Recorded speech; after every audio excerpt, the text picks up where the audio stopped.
GM. Welcome to another episode of Web3 Academy, your one trusted source to capitalize on the next big phase of the internet.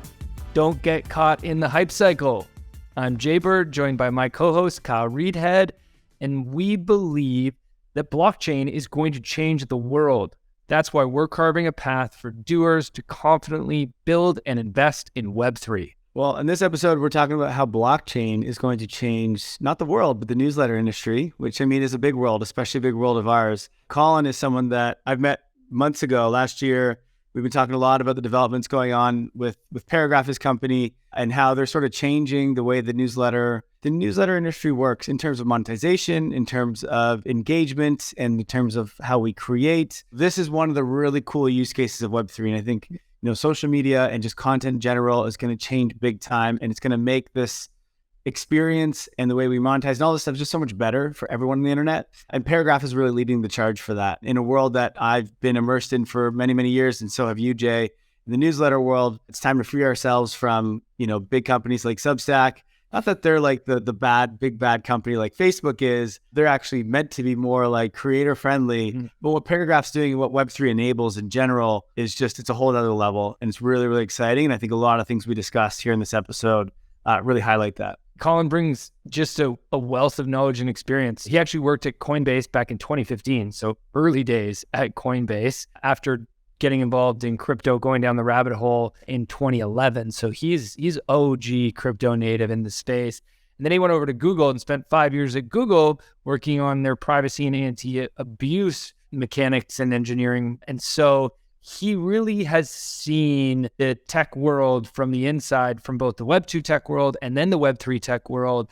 And then he wanted to start a newsletter, and he saw a problem with newsletters that he knew that Web3 and blockchain could fix. And this episode really breaks down all the ways that Paragraph is doing that. I mean, I came out of this episode, Kai, you and I at the end of this episode, we get so fired up, we talk about moving our entire newsletter to Paragraph. So if you got a newsletter, you've got to listen to this. If you're a subscriber to newsletters, which at this point we all are, you want to understand how you could have a better experience connecting with the writers that you love the most and follow the most. And Paragraph is going to allow that in so many ways. Yeah. And I think the big thing is this isn't just about newsletters and writing. The things we talk about are content in general, which we all are a part of, whether you're creating content, whether that's music or that's social media, like content or whatever. The stuff we're talking about applies to it and can be used for all these different types of content. So I think that's really, really interesting. And just Paragraph seems to be doing some really cool stuff here. We've had Mirror, which has been in this space for a while. Paragraph's really taking it to another level. So if you know about what Mirror's doing, you'll be really excited to hear what Paragraph and Colin and their team are doing. All right, well, let's jump in today's episode with Colin for Paragraph. But before we do, we just need to take a minute to hear from our sponsors. The future of social media is here, and that future lives in Web3 on top of Lens protocol. Web2 social platforms are broken and ripe for disruption. You see, the epicenter of social media is the creators, and yet they are the most neglected. Web2 platforms like Facebook, TikTok, and Instagram are all essentially robbing creators of their worth. Creators are a new type of entrepreneur, forming new types of businesses. Yet with Web2 platforms, creators don't own their content or the profiles, and that's their product and business. Instead, they are tied to the platforms they choose to create on. Well, just like how crypto is freeing us from banks, Web3 is freeing us from these centralized platforms. On Lens protocol, creators own their content, own their profile, and even their social graph and followers in the form of NFTs. This allows you to move freely from one social application to another with your content, profile, and followers moving along with you. Lens protocol enables self-sovereignty for your social graph and interoperability across the internet. At Web3 Academy, we believe this is the future of social, and that's why we've partnered with Lens to ensure that the path of social media is heading in the right direction.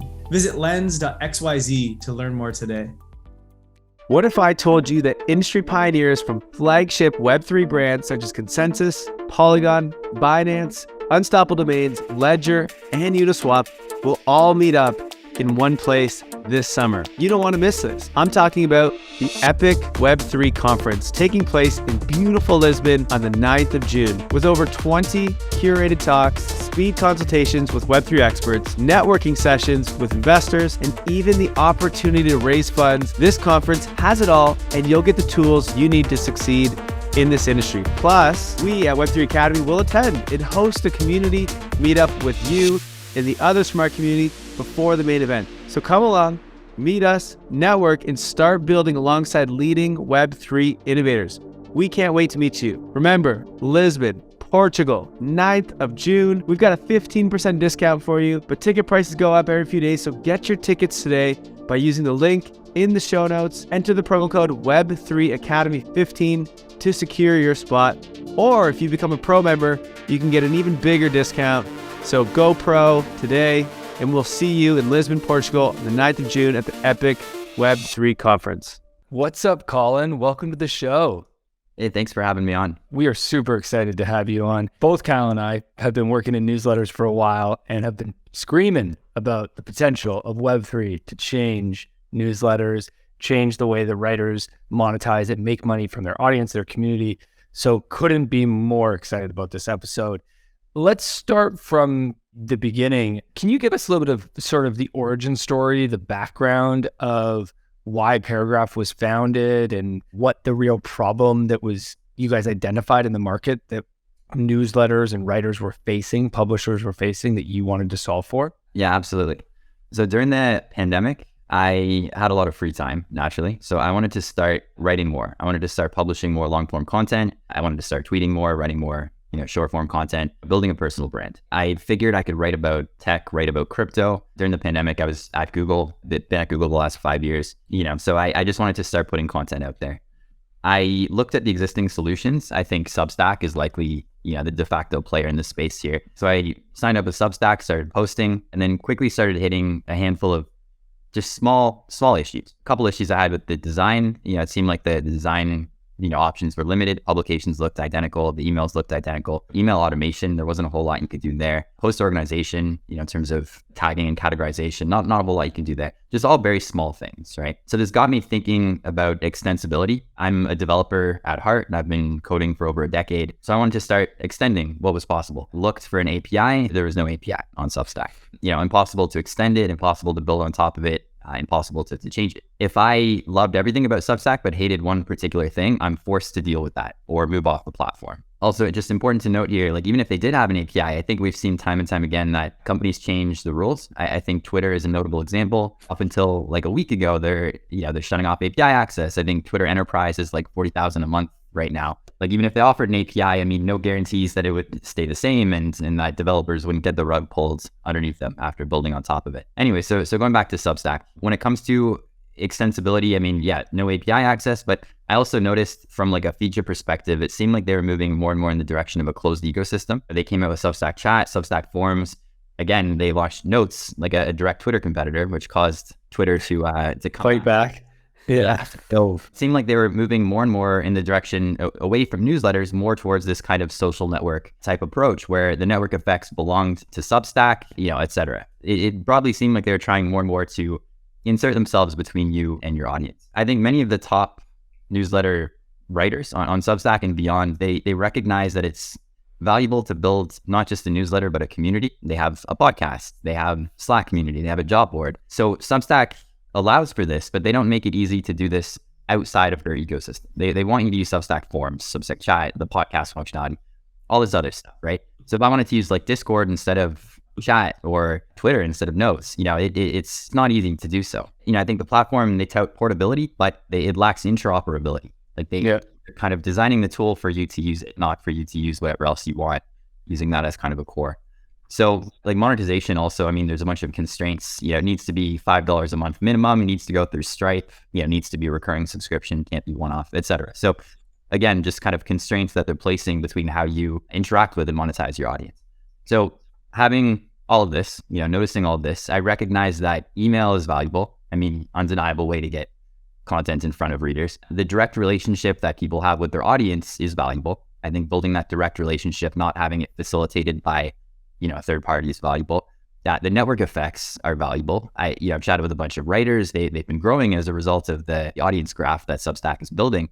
But ultimately, I wanted more functionality, control, and guarantees in how I could create, distribute, and monetize content, both from a creator, but also build on top of it and ensure that if I try to build sort of a sustainable business on top of, a platform like Substack, that I'd be able to do so, first of all, but also that I wouldn't have the rug pulled underneath myself. So talk about the development of Paragraph. Why did you decide to do the angle that you've taken with Paragraph, which you can kind of explain a little bit more about what Paragraph is actually to start, and then just talk about kind of why you went that way, why Web3, how all this kind of played into your decisions to, I guess, compete with Substack, if you want to call it compete, but I mean, improve on what Substack has built, I guess. Yeah, for sure. So the vision of Paragraph is to help creators publish, share, and build a business around their content, but using permissionless protocols whenever possible. So we're kind of focused on 3 core areas. There's content creation.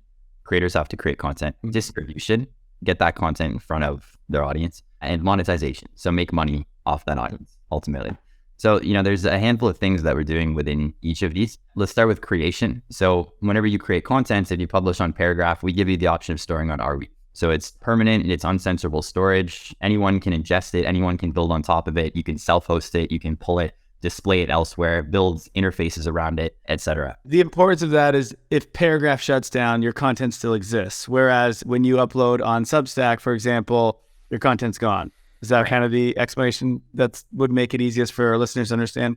Exactly. Yeah. When it goes to the distribution standpoint, again, I think you're very constrained with how you can distribute content. If you're, again, sort of forced to use these tools that Substack is requiring to be used. Again, just to note, you can export your subscribers at any time and then use them outside of the platform, but you're forced to export them and then use a different tool rather than just interfacing directly, by APIs, which makes certain applications challenging to build because you don't have access to real-time data. You can't check, is this user a paid subscriber of mine, etc. Twitter-esque permissionless social clients and social platforms that are emerging where, you could build a lot of unique experiences on top of these. So, Lens Protocol and Farcaster, I think, are 2 notable ones. And for ecosystem, you could just query Lens or Farcaster directly without needing to pay $40,000 a month to, on the Plum entity. Right. Which really lowers the barrier to entry and allows sort of, a lot of novel applications to be opened up. Let me just jump on that for 1 second, just to help the users or our listeners understand. When we're talking interoperability, one of the things, this is a problem we have. We use Substack and we also use custom websites for newsletters, but ours, we've put on a Substack for the reason you said, network effects. And when you're starting out, that can help. The problem, however, is we are more than just on Substack, right? We have a community in Discord. We have other experiences we want to create. And like you said, there's no API you can tap into with Substack. And so we actually just can't create experiences for our users or our customers on other platforms because Substack doesn't tell any other platform who is a paid subscriber and who is not. And so the only way we can do that is by using Web3 tools, right? By using something like an NFT, which acts as kind of like our interoperability standard, which is what we did. We actually tied into the Stripe API. It's a hack, but it allows us, it kind of works. What you're building, though, is something native where we can just have everything be an NFT or everything be on a protocol, and you don't need to rely on that platform. And I think that is amazing to create. We'll get into the monetization side in a second, but it allows you to take your customers or your subscribers and do things with them on other applications around the internet. And I think that's the thing that is incredible. And I don't know that everyone's kind of wrapping their head around that yet. It opens up the internet. And I think that's super, super exciting because so much can be done as a result of that. So anyway, I absolutely love it. I'll let you finish off with the monetization side, but I wanted to just get that out there as well. That was a very succinct and accurate summary. I think I really like that. Just one other kind of adding on top of that, it shifts the ownership as well from the platform kind of owning and facilitating the subscription to the user or to the writer. One kind of notable example of this is MailChimp. Recently they decided they hated crypto, so they suspended Messari and all these other platforms. And the fact that MailChimp owned the subscription, not Messari, meant that Messari was locked out of their subscribers. That's crazy. I think after they caused a fuss online, they eventually got access. But with NFTs, the fact that these are owned by either the individual or the writer, even if a platform changes the rules, even if they censor you or you get locked out, that relationship is owned by the writer. Right. Right. So yeah, going back to Paragraph's kind of three focus areas, there's creation, there's distribution, interoperability is a large part of that, as you mentioned. And lastly, monetization. So there's kind of two things that we're exploring for monetization. There's the NFTs as a subscription model, which you mentioned. It seems like there's a lot of merit by backing these subscriptions with NFTs. It allows them to be usable across the Web3 ecosystem, as you mentioned. But I mean, beyond that, it allows writers to develop deeper, more meaningful relationships with fans. If a writer chooses to distribute royalties to their biggest fans, they're able to do so. They could allow them to have voting power. They could create gated discords. They could, just choose to interact with them how they wish, rather than kind of how a platform forcing them to do so. And on top of that, the fact that NFTs are primitive, there's a lot that can be done with them. They can be time limited, revocable, soul bound. They could be bundled together. You could provide, free access to your friend's newsletter, to holders of your friend's NFT, etc. There's a substantial amount that you can do with them. We've actually had people come into Paragraph and then say, hey, I would love to accept streaming payments on Paragraph. We just don't support that right now. So they went and then built streaming payments into an NFT and then imported that NFT into Paragraph and then just started accepting payments in a different way that was not before. So, I mean, the fact that it's a primitive, people can build on top of it, I think unlocks a lot of this composability and sort of extensibility. And then the second kind of monetization strategy that we're exploring is collectible content. So rather than having, subscriptions represented by NFTs, we're giving writers the ability to mint content as NFTs and then allow their biggest fans to collect this. So, we're kind of viewing this as sort of a tertiary form of revenue, not necessarily the primary form, but sort of a secondary form. What it does grant is sort of a new method of engagement with readers. One example, readers are going to be able to, or they are able to right now, highlight a sentence of an article and then collect the sentence and then go riff off that sentence and, create content, publish posts around that sentence. So, and then there's all these other people that are sort of riffing off of it and creating content around it. It's a method of feedback to the writer that this resonated with them. Potentially they could be, a monetary gain. So let's talk on the monetization side for a second, because this is really interesting. So you kind of said there's two different ones. There's subscriptions, which is, the Web 2 model with subscriptions have been around for newsletters for a long time, right? There's a lot of businesses built this way. Almost all products online these days are some form of membership. And then now we have this kind of collectibles. Now, I think previous to Paragraph, I think the first sort of Web3 newsletter company that came out was Mirror. They don't allow subscriptions. They focus on this kind of everything is an NFT and you collect, and that was the way they wanted to monetize. What are your thoughts on how creators either should monetize, or what are you seeing, I guess, with even your own? Obviously, you're in this industry and you know a lot about it. What's working, what's not working in terms of monetization for creators? Yeah, so I think collectible content, like writing NFTs and beyond, I think can work in certain circumstances. I think I've seen success where, somebody with a massive audience publishes on a Mirror and then mints their post as an NFT, and then their audience just loves this person, the 1,000 true fans, they absolutely adore this person. So they have a desire to collect and own some of this. That's one use case of writing NFTs. What I have not seen is a sustainable way to do this if you don't have a massive audience and if you're pushing out content weekly. I think there could be some type of collectible fatigue that arises. Even if you have a big audience, is that even sustainable? Like, I can't see, I get it for the first time because you're like, oh, this is cool. You made your article in NFT.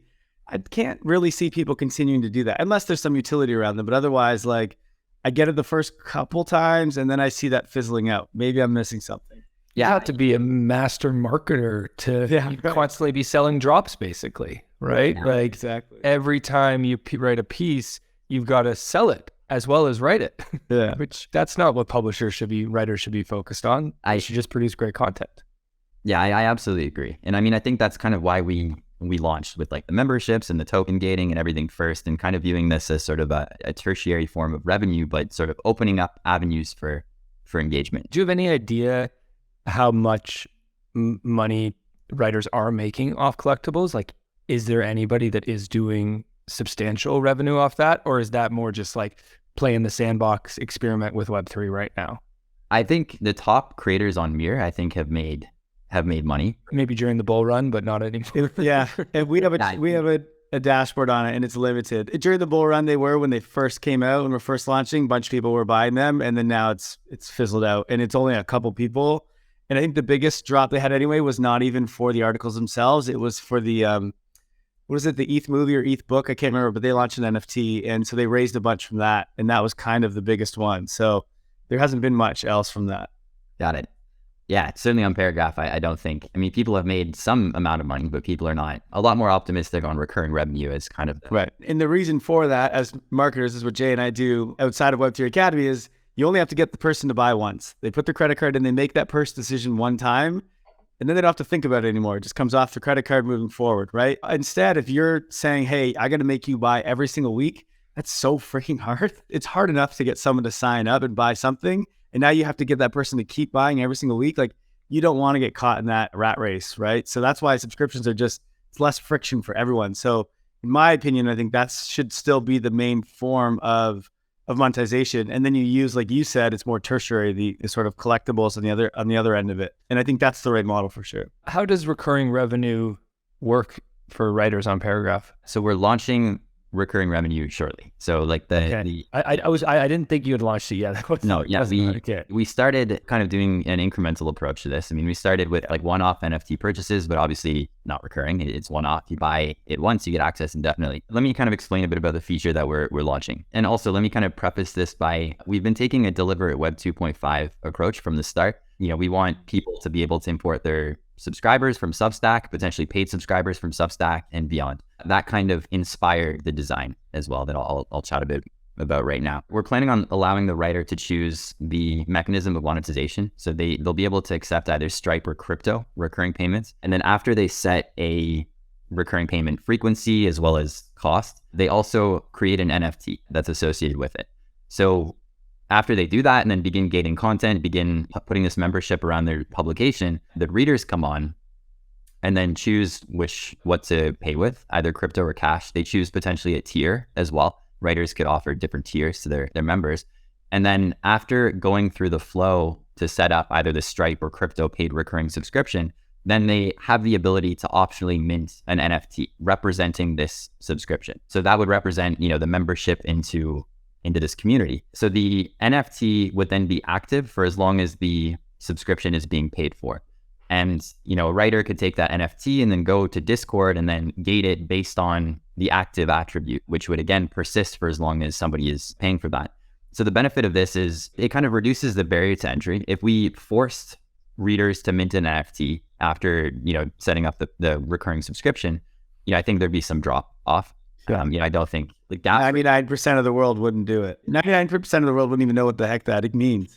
and even for crypto natives, gas right now is just ridiculous on Ethereum mainnet. So, I would churn certainly after paying. I'd be like, I'm not paying $100 to just in gas to mint this. It reduces the barrier to entry. And secondly, it kind of combines the best of both Web 2 and Web 3. It allows these writers to go take this NFT, use it wherever they want, but still accept both cash and crypto. Are you using Unlock Protocol, or how did you set up that NFT membership? TBD, I'll say. There's just a handful of players working on like kind of the recurring membership. Unlock is one, Loop Crypto is another, TBD on the exact. Interesting.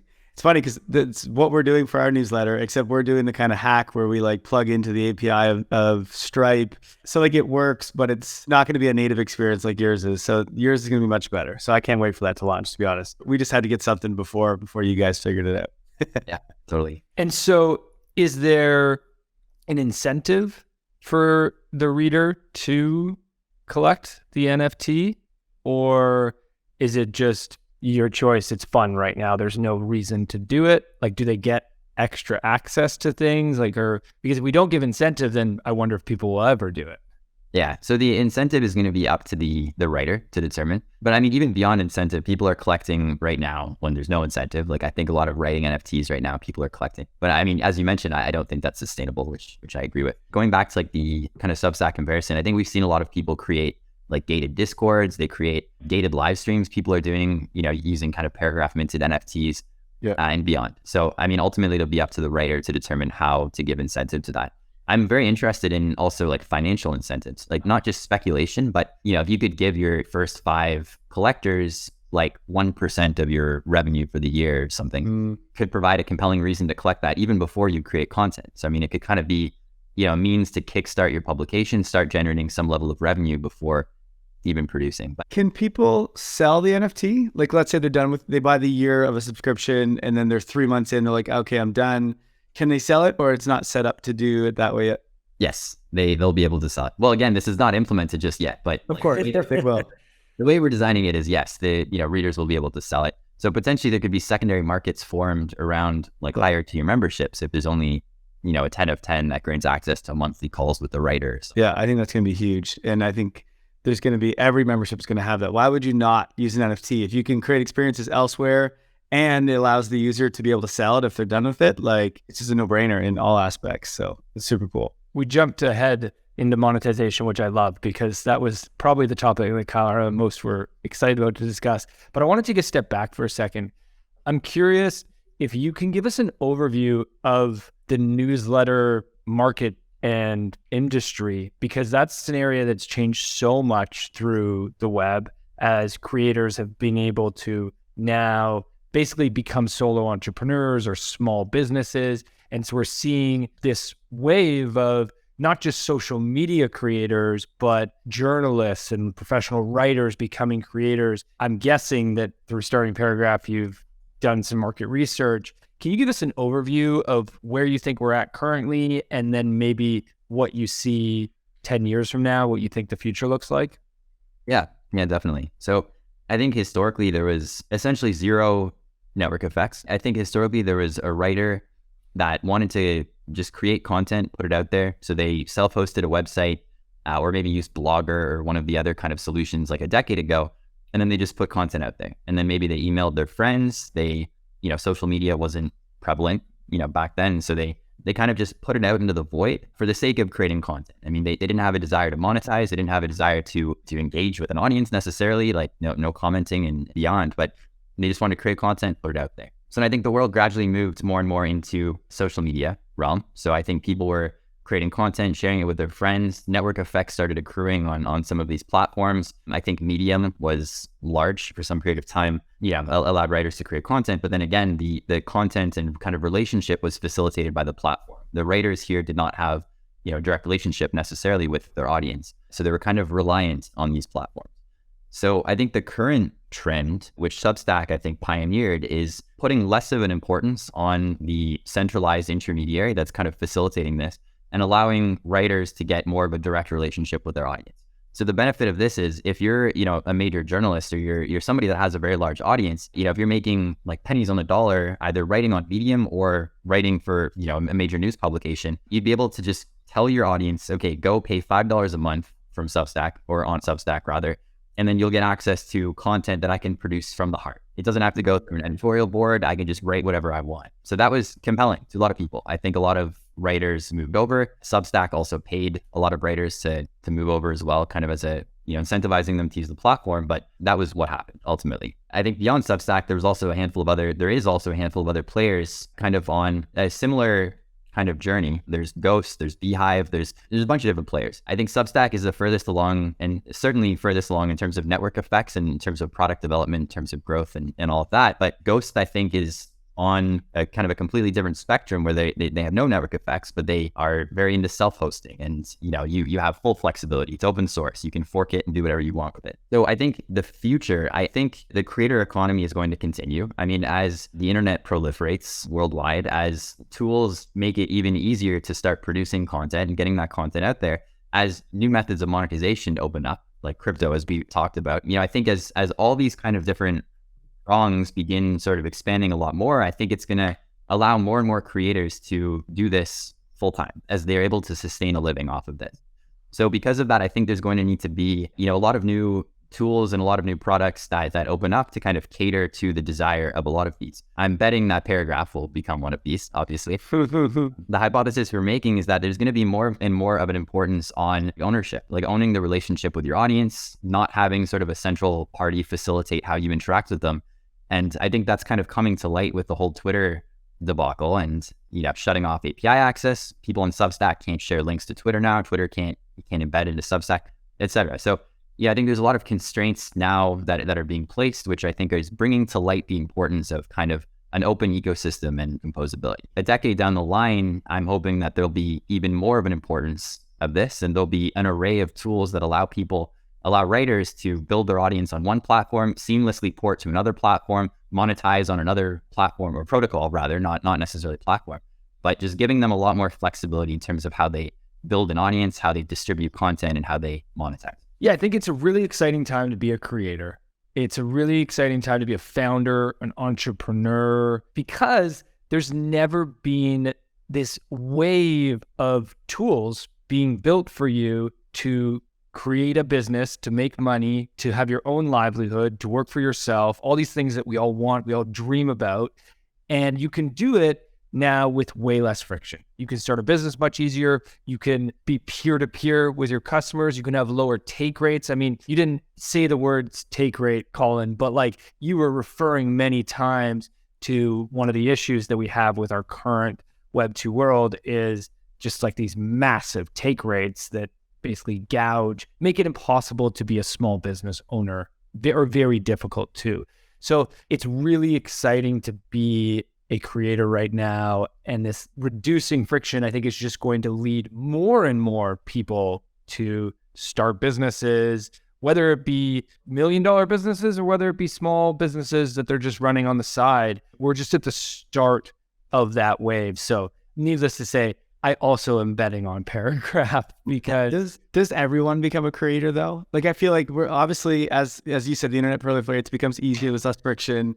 There's more and more creators right now. I feel like at some point, like we're all just going to be writing newsletters. We're all going to be content creators. Like, I don't understand how that world's going to work. Maybe this is where Web3 comes in and we have all the composable content and stuff, but that part's going to get a little bit crazy when we're just everyone as a creator and trying to monetize it. I don't know how that world's going to look. Yeah, I think it's yet to be seen. Like my hypothesis would be not everybody would want to be a creator. I mean, I think a lot of people are happy, working 9 to 5, taking a paycheck, and they have no desire to do this. I certainly think there's going to be a lot more creators than there are today. There's going to be a fight for attention. There's going to be a fight for people's time.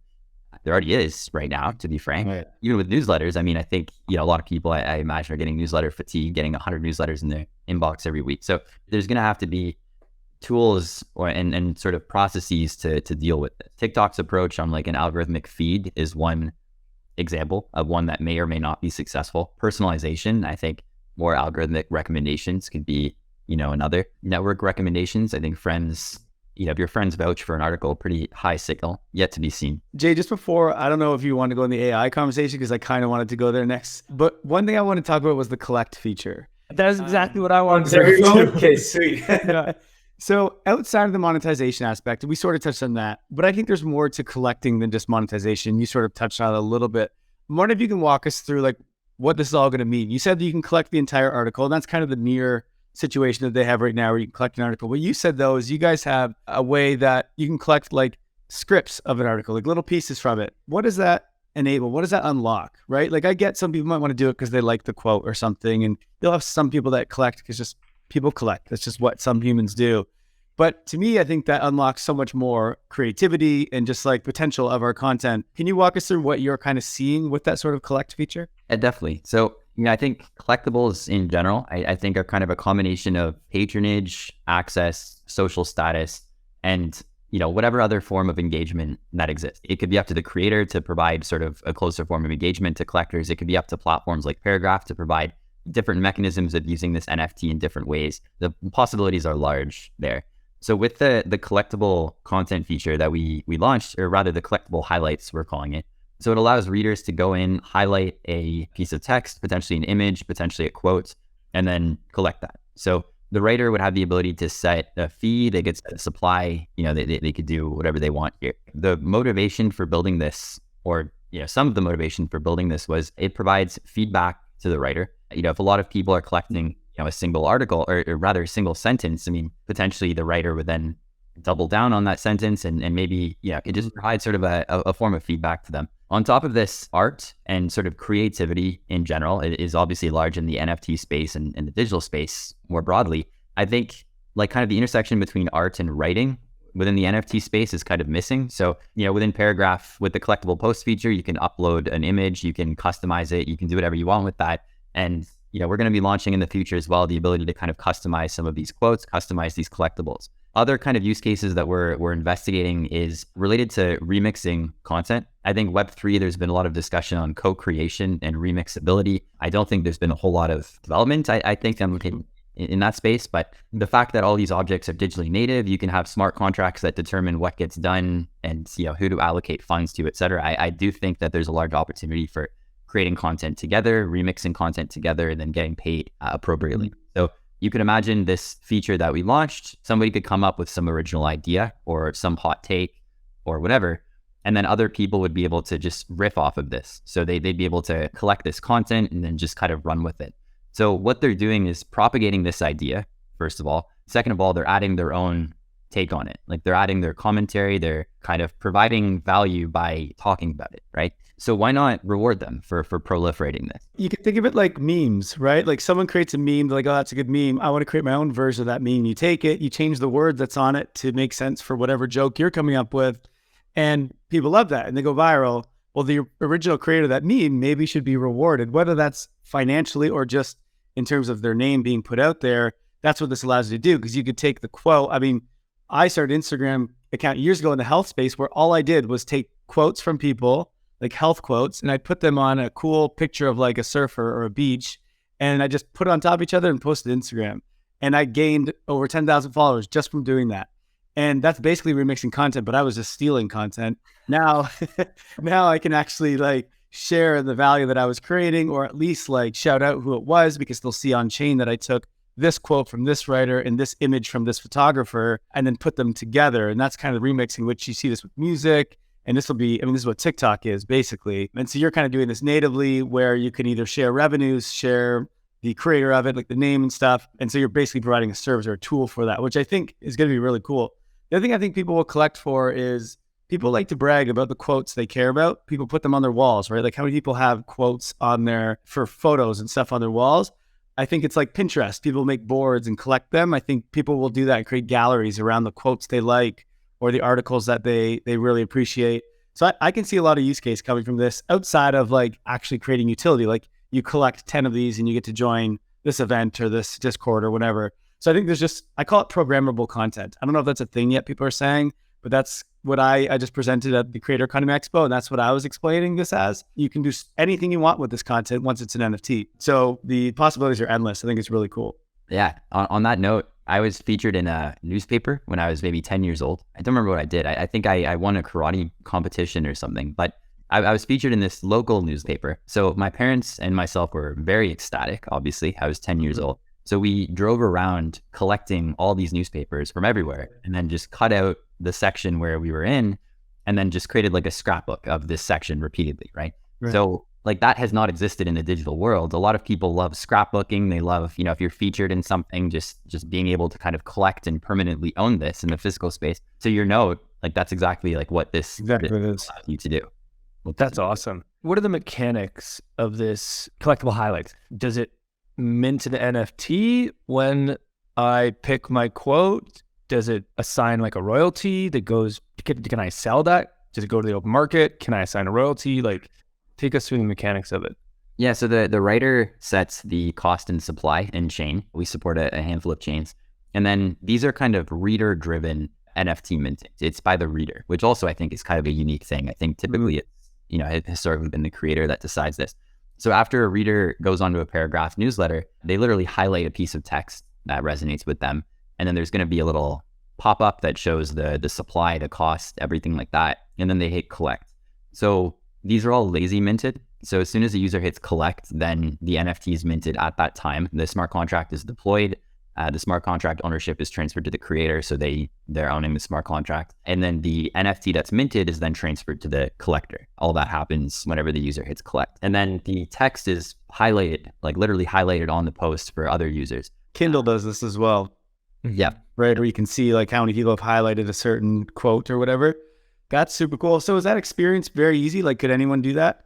They could. Yeah. Yeah. Anyone do this. Well, anyone with the crypto wallet and. Right. Of course.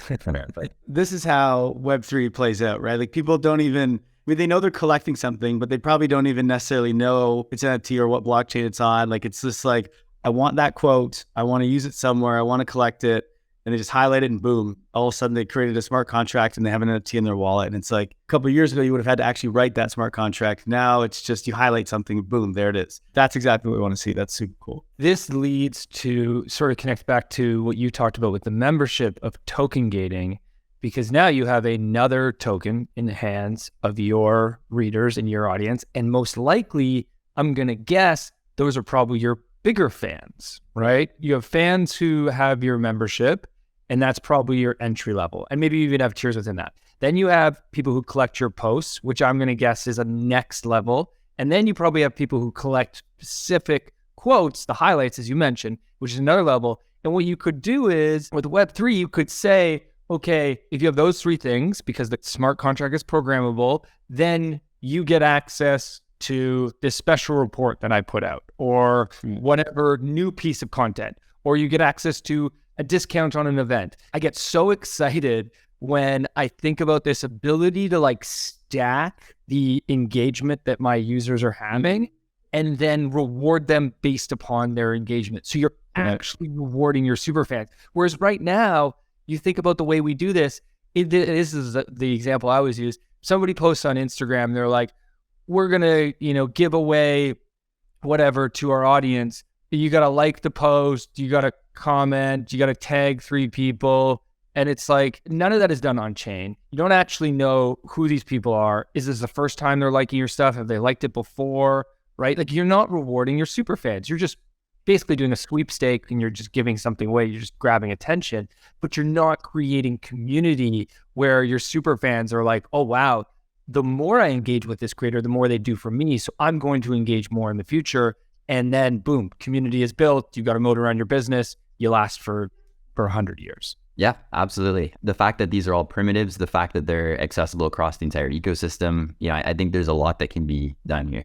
I think what we're trying to do at Paragraph is decide, like, first of all, make it as easy as possible to both create these primitives, to create these NFTs, but also make use of these. We have gated access, but like we're also exploring, for example, early access, like not gated necessarily, but early, right? So maybe, for example, like the biggest fans, the people who collect quotes or maybe posts, will get access to your content a day early, but then it gets sent out to everybody after that, right? So that's cool. Yeah, I think there's a lot that can be done here. It's just up to us to determine how to do this. And also, we've talked a lot about access, but there's a lot that can be done beyond access. There's like the financial incentives. Potentially people can get rewarded for referring or for sending your newsletter beyond. So I think there's a lot that can be done. And I think we're kind of at the start of the exploration here. Well, this doesn't even get into, then you can also have a social token around your newsletter or around your business, and that can give equity or governance. And now when they collect things, they can also get other tokens. But let's not go down that rabbit hole. Yeah, I don't have more questions. I want to get on the AI subject for a second. Yeah, I think this is a big one for this. Okay, and I don't know if you guys are doing anything with this yet, but the thing that continues to be on my mind, and when I was at the Creator Economy Expo, we talked about a lot, is with this Cambrian explosion of AI tools, creating content has become also frictionless. So monetizing content is frictionless, but so is creating it now. I can write a newsletter at 2 a.m. when I'm half asleep with one eye open using ChatGPT. It's pretty damn good. You know what I mean? It takes me like 10 minutes, whereas I could not do that a couple months ago. And so this means that everything from podcasts to newsletters to videos to tweets to whatever are going to just be so easy to create using AI. Now, you still need a human to give their own opinions. And so like, I don't think this necessarily ruins content, but it definitely becomes now an oversaturation of it because anyone can create it and you can just create so much of it. How is Paragraph thinking about this? Let's just start with that. I agree. I'm an avid user of ChatGPT for content and beyond, and I can see how easy it is to generate things seamlessly. So I would argue that there already is an oversaturation of content, though. I certainly think the barrier to entry is going to be a lot lower. It's going to be easier to generate content, but like looking at a lot of like the blogging websites out there, like people are going to be creating low cost, like SEO content regardless. So I think that there's going to be in the future more of an importance on, we kind of touched upon this earlier, but like personalization, being able to serve content that's very relevant to you. In the case of a strictly Web3 context, potentially looking at your, maybe the NFTs that you hold, maybe the engagement that I have on Farcaster, the things I chat about, because it's all public and permissionless, and then serving content based on that. Algorithmic recommendations as well. I think the TikTok-esque feed. I also think a lot of these large language models, they confidently generate incorrect information. They hallucinate. So citations and sources and kind of fact checking, I think will be more important in the future. Twitter's recent launch where they show Twitter community notes, I think it's called. They show a sort of community source, little disclaimer, below kind of controversial tweets showing that it's true or false. Expanding those surface areas beyond kind of that lend itself, I think, to kind of preventing some of this, misinformation that would come as a result of this. We haven't done anything specifically yet on this, but I think it's coming. And I think there's a handful of things that we're thinking about to try to help. Do you think that there will be some new method for us to verify provenance of like writing specifically, not just, we were seeing this issue will exist across all forms of content, but particularly within writing and publishing, do you think that we will see that? And any insight into how you think that might play out? Yeah, so I think we'll see it. I don't think it'll be a new form of provenance. I think it'll be an old form. I think it'll be just signing, like everybody with a cryptocurrency wallet has a public-private key, like sign a message using your private key. Anybody can verify that it's from you giving your public key. So I think Fred Wilson published a post basically saying sign everything in the future to confirm that it's going to come from you, right? And not sort of an impersonator. I think we've seen like recently Drake dropped a few like pretty good, to be honest, pretty good AI generated music videos. So there was concerns. I was listening to it and my girlfriend was like, "Oh, Drake dropped a new song." And I was like, no, this is fully AI.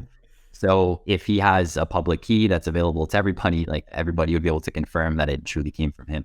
But note that this is for impersonation. This doesn't help with if Drake starts spewing incorrect facts, right? Like he could still sign it saying it came from him, but it's still misinformation to a certain extent. So, but at least now his reputation's on the line, right? Yeah. That's the key thing is like you're gonna give a lot less fake content or like wrong facts if it's like hurts your reputation. Whereas if everyone is posting pretending to be Drake and we had no way to tell, anyone could say anything and there's no consequences, right? So at least this kind of puts the responsibility in the person or on the person, but I don't know, we'll see how that plays out. Yeah. And I think a lot of this is contingent on public-private key signing taking off. I don't necessarily see Drake doing this anytime soon. Yeah, right. I hope, but yeah, I agree with that. I know that you guys launched AI-powered writing a month ago, I believe, or maybe it was March. Sorry if I'm getting my dates wrong. I want to chat about that because I think we've talked about collectability, we've talked about NFT memberships, but I feel like AI-powered writing is really the third leg or the third feature that Paragraph really offers to writers. I want to highlight that a little bit and give you a chance to share some more about that. Yeah, definitely. So we integrated with ChatGPT. So writers within the Paragraph editor, when they're composing content, they are now able to generate a title, just given content that they're writing about. They can also generate an outline. So it'll be sort of a bullet point list of kind of what you should talk about, given sort of a sentence input, or you could generate a full draft. So you'd be able to say, how is Web3 changing publishing? And then it gives you its thoughts on that. You can also directly query GPT-4 in the editor. So if you have a certain, if you want a sentence to be improved, you'd be able to query it and ask it for that. On top of that, it can also generate like sentences, like continue on a paragraph that you're writing, as well as generate paragraphs based on like what you're currently writing. I'm an AI optimist. I'm a big believer that it's going to be, it lowers the barrier to entry to good content to a large degree. It allows people to half asleep be able to produce content. I'm viewing it as a tool that people will be able to use to meaningfully improve their writing. I mean, we've talked a lot also about the creator economy in general and more creators being able to sustain a living. So if this allows them to do that, I'm all for it. And it's the next step of content creation. I mean, previous to this, Google was the next step, right? It was like, okay, instead of going to a library to read or reading the newspaper to research, just type it into Google and it saves you X amount of time, right? And now GPT-4 and AI in general is the same thing, right? Now, instead of going to Google, just write it here. Not only will it research for you, but it'll also execute and write it for you. Doesn't mean you just go and hit publish. You still got to go review it, put your own touch on it, your humor, your personalization, your opinions, but again, it just makes writing more efficient. So it's a natural next step. So I'm also a big optimist and absolutely love it as well. And I think it's great that you guys are already incorporating it in. You guys are ahead of, I don't think Substack, Beehive, any of them have done that. So kudos to you guys for doing that already. Let's talk a little bit about growth. And I'm just curious, like you guys have been around for a little while now. We've been through a Web3 bear market for, a little year and a half almost. Has that impacted you guys? What's that kind of been like building through that? And then I guess the other question around that is like, who are the people that are even using Paragraph right now? I mean, we are Web3 natives, so we get this stuff. This makes so much sense. We're so excited. Are you finding that non-Web3 people are starting to get excited about it? Or even like, are they wrapping their head around it? Or are we stuck to this head audience until we go a little bit more mainstream? Yeah, so I'll answer the bear market question first. So I would say that we have not been impacted to a very large degree. I mean, certainly like liquidity for NFTs is a lot lower. Certainly crypto in general is a lot lower, but we're still building the products. Like we still have users. People are still paying for, recurring subscriptions.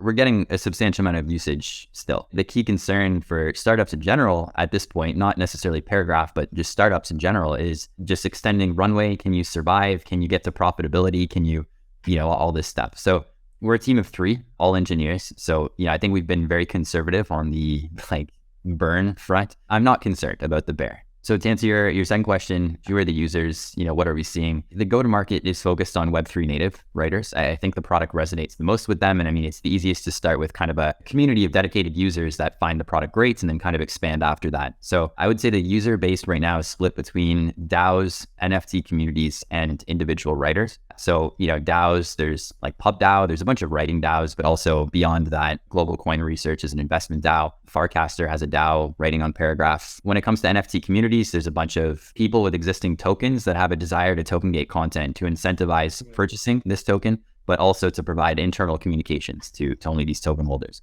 So like the official CryptoPunks community has a newsletter there. Doodles has a community run newsletter there. An NFT community called the Wolf Pups who are extremely active on Paragraph. When it comes to individuals, a bunch of regular writers. It kind of ranges from Web3 diehards to people that have an interest in Web3, but may not necessarily be fully onboarded just yet.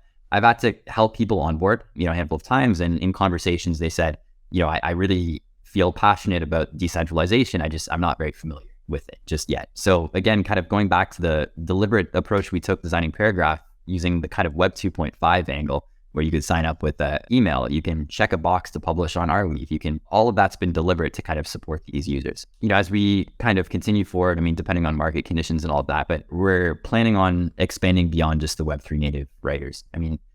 Everything we talked about so far can benefit just everybody. I think there's just UX challenges with doing that. If people don't have crypto, if people aren't familiar with different chains, we need to kind of be thoughtful in our approach. What is the thing that gets like the non-Web3 people to start using this? You have most of the features that Substack and Beehive and all them have, if not more, with the AI stuff. And then you have all this additional stuff like collects and things, which can create cooler experiences, which I think some writers will start to know. I know a lot of writers that want to give their customers access into a Discord or some sort of community thing, and they just can't.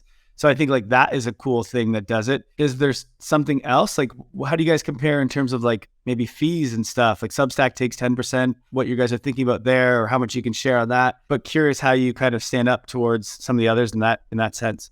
Yeah, so the monetization model we have, I would say, is subject to change right now, but we're taking 5% on NFT transactions, as well as in the future when we launch recurring subscriptions. So, beating Substack on that front. I think it depends on what the Substack writer cares about, to be honest. I think some people see the AI stuff and it's all shiny and new, and then that's sufficient to get them to move over. I think other people see what's happening on Twitter and they care a lot more about ownership, but they may not necessarily care about Web3. So, if we could design this in a way where we emphasize the importance of owning your relationship with your audience, that's good enough. You can't embed Twitter into Substack. And then a lot of people's Substack posts are just Twitter embeds. So we've had a handful of people come over saying I just want to embed tweets.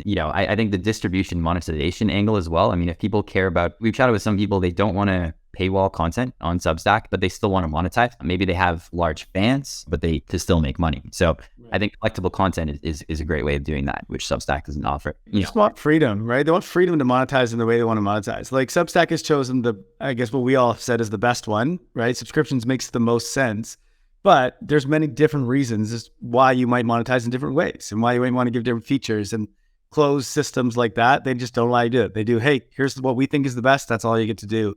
Whereas you're saying, we'll do that one, but we're also going to give you basically any other option you want. That's the way creator platforms should exist so that we can express and monetize in all the ways that we want. So yeah, it's super cool. One final question before we do a little bit of a wrap up and a speed round.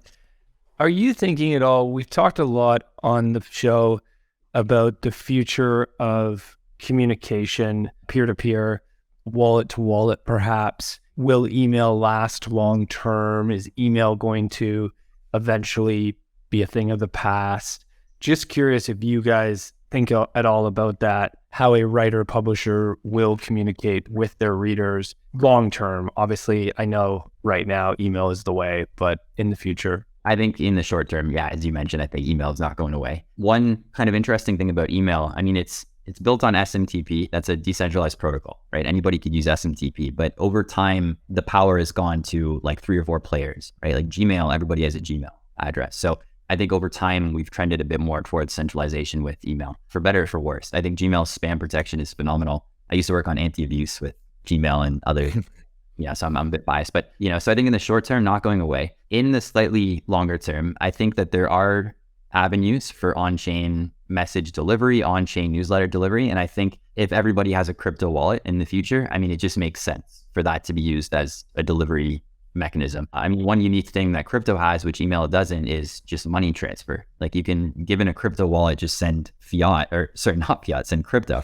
to it. So I think it would make sense for communication to kind of be the next large utility of owning a crypto wallet. I also think it opens up new forms of engagement. Like, for example, you can imagine, people are token gating based on doodle holders on Paragraph.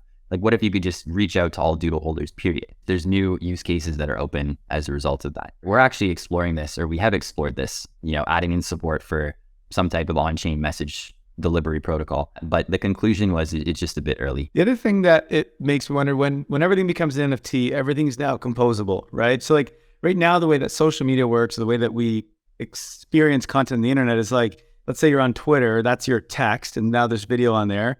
But then if you also want to see content from newsletters, you can't, except for newsletter people will take the link and then they'll share it over on Twitter. And then if you want to read that, you click it and that brings you over to a new platform to now read that stuff. And then if you also want music, you click on that link and it takes you to a different platform. But when everything's an NFT, it'll all be potentially, and I could see it going this way, is like everything's just all curated in one platform or in whatever platform you want, right? Like every app can have its own interface and the one you like the best, but you can see all forms of content. And so instead of having a newsletter platform, a music streaming platform, a text platform, it's like it all could just be in one, and it's just pulling from all the different platforms that you decide to publish on. So I think it's not just the way that we communicate and send it to people, it's also the way that we'll just come across it, or I guess the distribution will change. I don't know how it'll play out, but that's just something I continue to think about. I 100% agree. I think like one example of somebody doing this already is Yup. They aggregate across Mirror, Farcaster, Lens. We had a call with them, potentially Paragraph shortly. That's one example of like you publish on a tool that you want, like you publish on a tool that fits your need the best, and then your readers can read it wherever exactly it's them the best, right? Like you're not constrained into one platform or one protocol or one ecosystem. You could move. There's full interoperability across all of these. That's what excites me the most. That's super cool. By the way, I just messaged Yup, so if you want to give me a little, intro to them, that'd be great. It's just amazing to think, if you're listening to this episode right now, good for you, because we touched on so many areas that are changing for both publishers, for readers, for both sides. Like there's changes happening so fast right now. We're in this exponential age. And if you don't keep up, then you will fall behind. So kudos to everybody that's here, because you know something the rest of the world doesn't know. You're first to the party. And I know it doesn't necessarily feel like it in a bear market, but it will pay off. So keep on trucking, keep on doing. You're going to make it. We're all going to make it. I know we don't love wag me sometimes, but I love that term. And so I believe it. Colin, I want to get to a speed round, but before we do, I just want to give you a chance to, where can people follow Paragraph online? Where can people learn more about Paragraph? Anything you want to say to potential writers, publishers, or to readers maybe to bring them into your world? Yeah, definitely. So paragraph.xyz is the URL. We have a pretty active Discord. It's full of users, and it's full of writers, and it's full of people discussing content. You'll find that on the website, or paragraph.xyz/Discord. If you're looking to get started and jump into it, I mean, the platform is free and open for everybody. You can sign up with an email or connect your wallet. We have a pretty detailed documentation website, docs.paragraph.xyz as well, if you're looking to take advantage of some of the token gating or some of the other kind of deeper functions that we offer. From a reader's perspective, we have, a handful of discover and kind of feed functionality on the platform right now. Again, just go to the website, you'll see it. So there's a lot of Web3 native writers that are producing content. So, if you're looking for, another way of consuming this content, we offer it directly on the platform. I'm also very accessible. If you're a writer looking to onboard or just, interested in learning more, feel free to reach out to me directly. My email is colin@paragraph.xyz. Again, also very active in Discord and on socials. Don't hesitate to reach out. More than happy to chat. Watch out, giving your email on the show. You might get a few emails coming in your inbox now, Colin, but appreciate the openness. You're a true open source developer, running your business, always available. I love it. We need more founders like that in the space. We'll include the links that you mentioned in the show notes. We won't put your email in the show notes, so that's only for people who actually listen to the show. Okay, speed round before we wrap here. Couple quick questions coming at you. First one, what's your favorite Web3 or AI tool that you're using these days? Yeah, so Raycast, I think. It's not specific to AI or Web3, but it's Mac products, basically Spotlight replacement. There's tons of plugins, it integrates with GitHub, Notion, like Farcaster, integrates with ChatGPT as well directly. So just with a single key command, you could search across Notion, you could search Farcaster, you could ask ChatGPT. I started using ChatGPT more as a result of the accessibility here. Raycast. Yeah, definitely going to check that out. One thing you've bought recently for under $100 that brings you joy? Yeah, my mechanical keyboard. I have historically only used regular keyboards. I don't know what I've been doing the past decade, but I invested in a mechanical keyboard. What is a mechanical keyboard? I don't even know what that means. Man, I'm like showing my nerdiness here, I think. It's a keyboard that is strictly mechanical. It has switches, it has keycaps, it has a bunch of different parts that are mechanical, more physical, and then sort of standard keyboards. The haptic feedback that you get from touching it, the sound, it's phenomenal. I've really enjoyed typing a lot more. Oh man, that was I'm showing my nerdiness. True nerd. More a reaction from you guys about the keyboard. I got an Apple keyboard. I stick with it. It's easy. Well, neither Kyle or us are engineers. You're an engineer, so we're nerds, but we all nerd out on our own things. Yeah. Okay, last question. If you had a billboard that 1 billion people were going to see, what would you write on it? One thing that comes to mind is just be present from like a personal standpoint. I feel like I've always kind of like set goals and then I was heads down focused on that goal. Like from high school, I wanted to get in a good university. From university, I wanted to get a good internship. From the internship, get a good job. From the job, I really wanted to do my own thing at some point. So I feel like kind of not being fully present, not sort of focused on the opportunities that you're pursuing right now and that you've been kind of given and, not even opportunities, but just your personal life and all of that. I feel like it's easy to kind of miss things that you should not be missing. So it's good to kind of celebrate the successes that you have. Focusing a bit more on the present and the here and now is something that I've learned and I've been trying to take more of an immediate effort in doing so. And I think I've seen that with others as well. So true. And if you want to be present, you can go to paragraph.xyz right now and you can highlight Colin's Be Present NFT. Exactly. If you want to own this, memorialize it. Colin, thanks so much for the time. Thanks for really paving the way for newsletter writers and publishers to take advantage of Web3 and to own their audience, to own their content, and to develop new ways to interact with their fans and with their readers. I think what you're building at Paragraph is truly going to change the future of the writer and publishing economy. So very deep bow. Thank you for all your effort. Yeah, I really appreciate it. Thanks again for having me on the podcast. I really enjoyed this conversation. Fantastic. Thanks for listening, and everybody, have yourself a great week. Thank you for listening to Web3 Academy. We hope this helps you along your Web3 journey. And if it does, please share this episode and subscribe so you don't miss the next one. Nothing in this podcast was financial advice. Crypto and Web3 can be risky. You can literally lose it all. In fact, if you invest on account of what we say, you probably will lose it all. So don't do that. In all honesty, the point of this podcast is to remove the noise of markets and price and focus on utility and implementation anyway. So you should not take any of this as financial advice. Thank you, friends, and see you in the next one.